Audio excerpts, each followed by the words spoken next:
Со диазепами, хелекси и други јаки седативи секојдневно се трујат 16 штитеници во воспитно-поправниот дом Тетово, кои се сместени во Охридскиот затвор.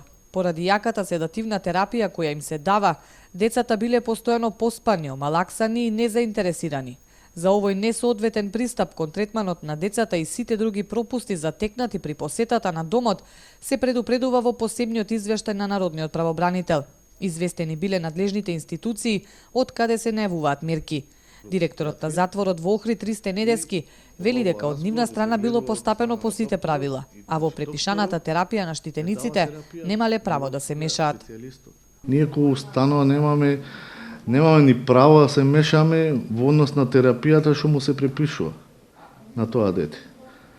Што не обвинуваат дека се дават антидепресиви. Чим ни стигнете извештајот од докторот, ние постапуваме по извештајот на тој доктор. Колку пати во денот треба и која терапија треба да ја прими тоа дете.